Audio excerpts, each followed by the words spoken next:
আপনার কাছে আমার একটা প্রশ্ন আছে। এখানে যেসব মুসলিম ভাই ও বোনেরা আছেন তাদের অনুভূতিতে আঘাত লাগলে আমি ক্ষমা চাচ্ছি। আমার নাম মহেশ মেহতা, আর আমি ব্যবসা করি। আপনাদের পবিত্র কোরআন এটা আল্লাহর পাঠানো আসমানি কিতাব নয়। কেন? কারণ হলো, আগে যে তাওরাত, ইনজিল, জাবুর এসেছে, তাওরাত মুসার উপর নাজিল হয়েছিল, জাবুর দাউদের উপর নাজিল হয়েছিল, আর যিশুর উপর নাজিল হয়েছিল ইনজিল। এই কিতাবগুলো বিকৃত হয়ে গেছে।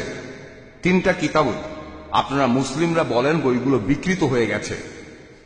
আর এছাড়াও আপনারা দেখবেন কোরআনে আহলে কিতাব বলে সম্বোধন করা হয়েছে ইহুদি ধর্মের অনুসারীদের আর খ্রিস্টানদেরকে। তাহলে যে বইটা মানে পবিত্র কোরআন আল্লাহ লিখেছেন, সেখানে তিনি বলবেন শ্রীকৃষ্ণের মতো, যেমন ভগবত গীতায় এটা করার এটা করো না। তাই এই কিতাবটা একজন মানুষই লিখেছে। এখানে 25 জন নবীর নাম আছে, সেগুলো বাইবেলেও আছে সবগুলো। এই নবীদের নামগুলোই কোরআনে আছে। তাই আমার মনে হয় যে আল্লাহ তো অনেক বড়, তিনি পুরো বিশ্ব ব্রহ্মাণ্ড বানিয়েছেন।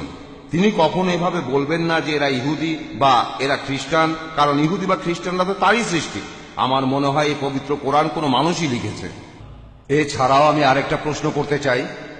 1 মিনিট ভাই। হ্যাঁ, উনি আগে উত্তর দিক, তারপর আপনি আবার প্রশ্ন করুন। আচ্ছা ভাই, আপনি প্রশ্ন করলেন, আর সত্যি বলতে আমি মহেশ ভাইকে চিনি সেই 1991 সাল থেকে। হ্যাঁ, তিনি আইআরএফ থেকে মুসলিমদের চাইতেও বেশি ভিডিও ক্যাসেট নিয়েছেন। তাই আইআরএফ এ ভিডিও ক্যাসেট আর লিটারেচারের লিস্টে তার নামই সবার আগে আছে। মহেশ ভাই প্রশ্ন করলেন যে আগের আসমানি কিতাবগুলো কোরআন যেমন বলছে তাওরাত, জাবুর, ইনজিল দেয়া হয়েছিল মুসাকে, দাউদকে আর যীশু খ্রিস্টকে। মুসলিমরা বলে এগুলো বিকৃত হয়ে গেছে। তাহলে পবিত্র কোরআনে যখন ইহুদিদের কথা বলা হয়েছে যে হে কিতাবীগণ, ইহুদি আর খ্রিস্টানরা যখন তাদের এভাবে সম্বোধন করা হচ্ছে, তাহলে কোরআনও কি কোনো মানুষ লিখেছে? ঠিক। আপনার প্রশ্নটা হলো ইহুদি আর খ্রিস্টানদের সম্পর্কে বলা হয়েছে কেন? আপনি যদি আমার আগের লেকচারটা শুনে থাকেন, is the Quran God's word, আপনি কি সেখানে ছিলেন? না, আমি সেখানে ছিলাম না। সেখানে আমি সব বিস্তারিতভাবে বলেছি, এখন আর সেগুলো রিপিট করব না। সেখানে বলেছি মানুষ কিভাবে অভিযোগ করে যে নবীজি নিজে এটা লিখেছেন, তিনি লিখেছেন, আর কেন লিখেছেন, ক্ষমতা বা অন্য কিছু ইত্যাদি। লেকচারটা ছিল 2 ঘন্টার, সেগুলো রিপিট করব না। তবে আপনার মূল প্রশ্নতে আসি। কোরআন বলছে যে হে কিতাবীগণ, তার মানে এর মানে দাঁড়াচ্ছে এই কোরআন লিখেছে একজন মানুষ। ভাই, কোরআন পড়লে দেখবেন, আর আপনি ঠিকই বলেছেন, কোরআনে 25 জন নবীর নাম বলা হয়েছে। আর এখানে যতজন নবী রাসূলের নাম বলা হয়েছে তারা সবাই ইহুদি। দেখবেন যে এই নামগুলো বাইবেলে বলা হয়েছে। কোরআনের প্রায় 1/3 ইহুদিদের সম্পর্কে বলা হয়েছে। কেন? এটা উদাহরণ যে আল্লাহ তাআলা সুবিধা দিয়েছিলেন ইসরায়েলের মানুষদের, হে বনি ইসরায়েল, আমি একসময় তোমাদের অনুগ্রহ করেছিলাম, কিন্তু তোমরা তখন এই কাজগুলো করেছো। পবিত্র কোরআনে এই উদাহরণগুলো দিয়েছেন আল্লাহ তাআলা, যে তারা নবী ছিলেন যারা আগে এসেছিলেন এই মানুষদের কাছে। কিছু মানুষ নবীকে প্রত্যাখ্যান করেছিল, কিছু মানুষ গ্রহণ করেছিল। এখানে উদাহরণ দিতে গিয়ে বলা হয়েছে কুল ইয়া আহলাল কিতাব, বলো হে কিতাবীগণ, তাআলা ইলা কালিমাতিন সাওয়াইন বাইনানা ওয়া বাইনাকুম, এসো সেই কথায় যাহা আমাদের ও তোমাদের মধ্যে এক। তাহলে কোরআন এখানে মুসলিমদের বলছে যে তোমরা কিতাবীদের সাথে এ বিষয়ে কথা বলবে। কিতাবীগণ মানে যারা আসমানি কিতাব পেয়েছে। এখানে পবিত্র কোরআন পরিষ্কার করে বলেছে, যখন কোরআনে আহলে কিতাব বলা হচ্ছে, ইহুদি আর নাসারাদের কথা বলা হচ্ছে, ইহুদি আর খ্রিস্টানদের, তাহলে আল্লাহ বলছেন মুসলিমদের কিতাবীদের সঙ্গে কথা বলতে। আল্লাহ আরো বলেছেন ইয়া আহলাল কিতাব, হে কিতাবীগণ। তার মানে কোরআন এখানে শুধু মুসলিমদের বলছে না, শুধু আরবদের বলছে না, কোরআন এখানে কিতাবীদেরও বলছে। সেজন্যই আমি বলেছি যে এই সর্বশেষ চূড়ান্ত আসমানি কিতাব পবিত্র কোরআন, এটা শুধু মুসলিম বা আরবদের জন্য নাজিল হয়নি, নাজিল হয়েছে পুরো মানুষ জাতির জন্য। যদি এটা কোনো মানুষ লিখত, যদি কোরআনে কোনো মানুষ লিখত, আপনি যেটা বললেন, তাহলে আল্লাহ কখনোই বলতেন না যে যাও ইহুদি আর খ্রিস্টানদের বলো তাদের ধর্মগ্রন্থে এটা আছে। আর সেই সময়ে অনেক মানুষ এটা জানতো না যে অতীতে ইহুদি আর খ্রিস্টানদের কি হয়েছিল। যখন তারা চেক করলো, দেখা গেল সত্যি। এরপর কোরআনে অনেক ভবিষ্যৎবাণীও করা হয়েছে যে পৃথিবীতে ভবিষ্যতে কি ঘটবে। তাহলে এই সমস্ত কথা এগুলো কোনো মানুষ লিখতে পারে না।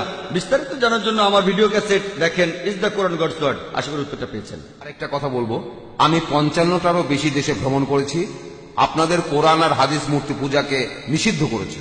তবে আপনি অন্য ধর্মগুলো দেখেন, খ্রিস্টান ধর্ম অথবা ধরেন বৌদ্ধ ধর্ম, চাইনিজ ধর্ম, জৈন ধর্ম, অন্য সব ধর্মেই দেখবেন মূর্তি পূজা আছে। আপনারা মুসলিমরা পৃথিবীর সংখ্যার মাত্র 15 থেকে 20% হবেন সব মিলিয়ে, এটা শতকরা হিসাবে। তাহলে অন্যরা কি ভুল করছে? খ্রিস্টান ধর্মটা দেখেন, 1 মিনিট, যে কোনো অ্যাংলিকান চার্চ অথবা Russian orthodox, Greek orthodox, Catholic বা প্রোটেস্ট্যান্ট, চীনে দেখেন অনেক বড় মূর্তি ঈশ্বরের। তাহলে এরা সবাই ভুল? খুবই সুন্দর প্রশ্ন করলেন। তিনি বললেন পৃথিবীতে মুসলিম আনুমানিক 15 থেকে 20%, কেউ বলে 25%। সে যাই হোক, আপনি বললেন 15 থেকে 20%, আচ্ছা মেনে নিলাম। আপনি বললেন যে খ্রিস্টানরা তারা মূর্তি পূজা করে, আমিও একমত। আপনি বললেন যে বৌদ্ধরা বিশাল মূর্তি বানায়, তারা কি সবাই ভুল? ভাই, ইসলামের সংখ্যাগুরু হলে জেতা যায় না। ইসলামে সত্য সবার উপরে। বেশিরভাগ মানুষ এই কয়েকশো বছর আগেও মনে করত পৃথিবীর সমতল। বেশিরভাগ, এটা কি জানেন? কয়েকশো বছর আগেও বেশিরভাগ মানুষ মনে করত পৃথিবীর সমতল। পৃথিবী কি সমতল ভাই মহেশ? না না। তাহলে বেশিরভাগ মানুষেরা ভুল হতে পারে। ইসলাম ধর্মে আল্লাহ পবিত্র কোরআনে বলেছেন, সূরা ইসরার 81 নম্বর আয়াতে উল্লেখ করা হয়েছে, ওয়াকুল জাল হক ওয়া জাকাল বাতিল ইন্নাল বাতিলা কানা জাউকা। বলো, সত্য উপস্থিত হয়েছে, মিথ্যা বিলুপ্ত হয়েছে, কারণ মিথ্যা প্রকৃতিগত কারণে বিলুপ্ত হবে। সেজন্য ইসলাম ধর্মের সংখ্যাগুরু হলে জেতা যায় না। যদি আমেরিকা যান, সেখানে দেখবেন পর্নোগ্রাফি, এটা নিষিদ্ধ না। আপনি এটা বিশ্বাস করেন? না, অনেক ইউরোপিয়ান দেশে এটা দেখা যায়। পর্নোগ্রাফিতে বিশ্বাস করেন? না, আমি বিশ্বাস খুব করি না। ভালো, আপনি তো ভালো মানুষ, আপনাকে অভিনন্দন জানাই। কিন্তু পশ্চিমা বিশ্বের বেশিরভাগ মানুষই পর্নোগ্রাফিতে বিশ্বাস করে। আপনি কি এটা বিশ্বাস করেন? আপনি কি পর্নোগ্রাফি দেখবেন? খুব ভালো, ভালো ছেলে। দেখেন, আপনি সত্যের কাছাকাছি আছেন। সংখ্যাগুরু হলে জেতা যায় না।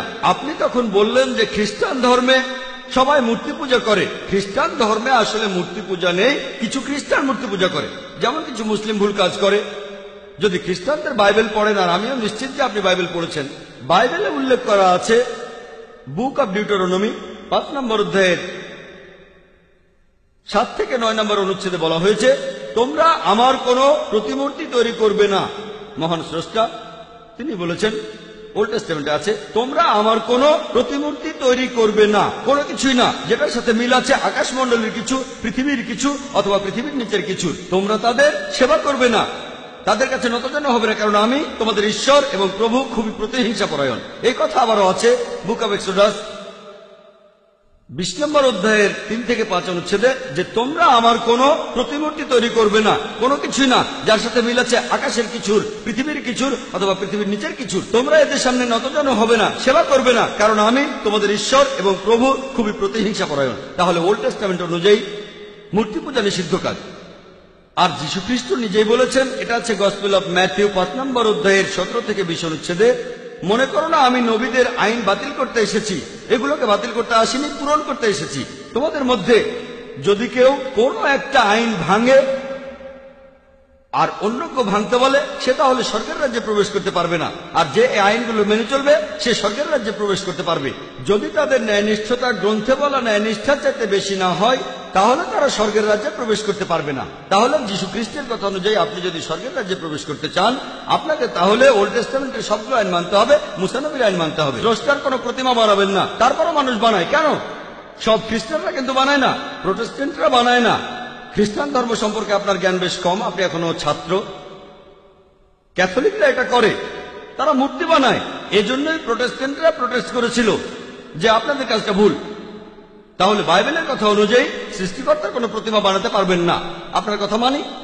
বেশিরভাগ হিন্দুই মূর্তি পূজা করে। আমি আগে বলেছিলাম, নাতাস্তি প্রতিমা আস্তি, মহান সৃষ্টিকর্তার কোনো প্রতিমা নেই, কোনো ছবি নেই, কোনো ভাস্কর্য নেই, তার কোনো মূর্তি নেই। আপনি কি মূর্তি পূজা করেন? হ্যাঁ, আমি করি। আচ্ছা, তাহলে তো বেদ মানছেন না। আমি আসলে সবগুলো ধর্মই মানি, সব ধর্মই এক, কারণ মহান ঈশ্বর সবগুলো ধর্ম সম্পর্কেই জানেন। ভাই আপনি যদি সবগুলো ধর্মই বিশ্বাস করেন তার মানে আপনি অন্য ধর্ম পালন করছেন কিনা জানি না, তবে হিন্দু ধর্ম পালন করছেন না। আপনি হিন্দু ধর্ম পালন করছেন না। আমি আপনাকে বলি, ঈশ্বর তো ঘুমাচ্ছেন না, তিনি সবই জানেন। তিনি তো সবকিছু সৃষ্টি করেছেন, সবকিছু, তাই তিনি সবগুলো ধর্ম সম্পর্কেই জানেন, যেমন ইসলাম। ভাই আপনি একবারে একটা প্রশ্ন করেন, লম্বা লাইন দেখা যাচ্ছে, এই প্রশ্নটার উত্তর দিচ্ছি, এরপরে লাইনের পেছনে গিয়ে দাঁড়াবেন, তারপর সময় আসলে প্রশ্ন করবেন, ঠিক আছে? প্রশ্ন করেছেন যে ঈশ্বর কি ঘুমাচ্ছেন? আল্লাহ এই কথার উত্তর দিয়েছেন পবিত্র কোরআনে সূরা বাকারার 255 নম্বর আয়াতে উল্লেখ করা হয়েছে। আল্লাহ বলেছেন, আল্লাহু লা ইলাহা ইল্লা হুয়াল হাইয়ুল কাইয়ুম লা তাখুযুহু সিনাতুন ওয়ালা নাওম, যে আল্লাহ অবিনশ্বর, চিরস্থায়ী, তিনি কারো মুখাপেক্ষী নন, তার নিদ্রার প্রয়োজন হয় না, তন্দ্রা তাকে স্পর্শ করে না, বিশ্রামের প্রয়োজন হয় না। আমাদের ঘুমানোর প্রয়োজন হয়, আমাদের বিশ্রাম নেওয়ার প্রয়োজন হয়, আল্লাহ তাআলার ঘুমানোর প্রয়োজন হয় না। আল্লাহ তাআলা পবিত্র কোরআনে বলেছেন, তিনি যদি চাইতেন তাহলে পৃথিবীর প্রত্যেকটা মানুষকে বানাতে পারতেন মুসলিম হিসেবে, মুসলিম বানাতে পারতেন। আল্লাহর পক্ষে খুবই সোজা, শুধু কুন ফায়াকুন। তবে এই জীবনটা পরকালের জন্য পরীক্ষা। আল্লাহ আপনাকে পরীক্ষা করছেন, আমাকেও পরীক্ষা করছেন। আল্লাহ যদি চান আপনি আর কখনো মূর্তি পূজা করবেন না, তাহলে তো পরীক্ষাটা থাকলো না। পরীক্ষাটা হচ্ছে আল্লাহ আপনাকে কিছু আইন দিয়েছেন, এখন আপনি সেগুলো মানবেন কি মানবেন না। আপনি নাকি সবগুলো ধর্মই মানেন, কিন্তু আপনি তো হিন্দু ধর্ম মানছেন না, আপনি তো ইসলাম মানছেন না, আপনি তো খ্রিস্টান ধর্ম মানছেন না, শিখ ধর্ম মানছেন না, বৌদ্ধ ধর্ম মানছেন না। আমাকে এমন কোন কথা দেখান যেখানে ধর্মপট বলছে, বৌদ্ধ যে কোনো গ্রন্থ বলছে যে বুদ্ধ তার মূর্তি বানাতে বলেছেন। তিনি কখনোই বানাননি। বুদ্ধ কোথায় বলেছেন? আগামীকাল ধরেন কোন মুসলিম যে নবীজি মুহাম্মদ সাল্লাল্লাহু আলাইহি সাল্লামের মূর্তি বানালো, সে যদি মূর্তি বানিয়ে তার পূজা করে, আমি বলবো সেটা ভুল। নবীজি কখনোই তার মূর্তি বানাতে বলেননি। এখন কিছু মানুষ যদি কোনো ভুল কাজ করে থাকে, হোক তারা সংখ্যালঘু বা সংখ্যাগুরু, সেটা তখন সত্যি হয়ে যায় না। গৌতম বুদ্ধ কখনোই তার মূর্তি বানাতে বলেননি। এখন কেউ এই মূর্তিগুলোর বিরুদ্ধে গেলে সে আসলে বৌদ্ধদের ধর্ম পালনে সাহায্য করছে। শুধু বুদ্ধের একটা বিশাল মূর্তি বানিয়েছে বলেই তারা বুদ্ধকে মানে, এমনটা কিন্তু ঠিক না। সেজন্য আমি বলেছি, যদি কোনো ধর্মকে বুঝতে চান, অনুসারীদের দেখবেন না, ভাই মহেশ আমাকে দেখবেন না, ধর্মগ্রন্থগুলোকে দেখেন, পবিত্র কোরআন দেখেন, পবিত্র কোরআন পড়েন, আপনাদের বেদ পড়েন, যেগুলো কমন সেগুলো মেনে চলেন, আর যেগুলো কমন না সেগুলো পরে দেখবেন। আপনি নাকি সব ধর্মই পালন করেন, আপনি তো হিন্দু ধর্ম মানছেন না, খ্রিস্টান ধর্ম মানছেন না, ইসলাম ধর্ম মানছেন না, সবগুলো তো পরের কথা। আমি বলছি অন্তত পক্ষে কমন জিনিসগুলো আপনি মেনে চলেন, যেগুলো কমন না সেটা নিয়ে পরে কথা বলবো। আপনি তো কমন জিনিসগুলো মেনে চলছেন না, সবগুলো মানা তো পরের কথা। যেদিন আপনি মূর্তি পূজা বন্ধ করবেন, সেদিন আমি কথা বলতে পারবো যে আপনি সবগুলো ধর্মের সবচেয়ে প্রধান কথাটা মানছেন। যেদিন আপনি মুহাম্মদ সাল্লাল্লাহু আলাইহি সাল্লামকে সর্বশেষ চূড়ান্ত নবী হিসেবে মানবেন, সেদিন বলতে পারবো আপনি বেশিরভাগ প্রধান ধর্মের সবচেয়ে প্রধান দুটো কথা মানছেন। আশা করি উত্তরটা পেয়েছেন।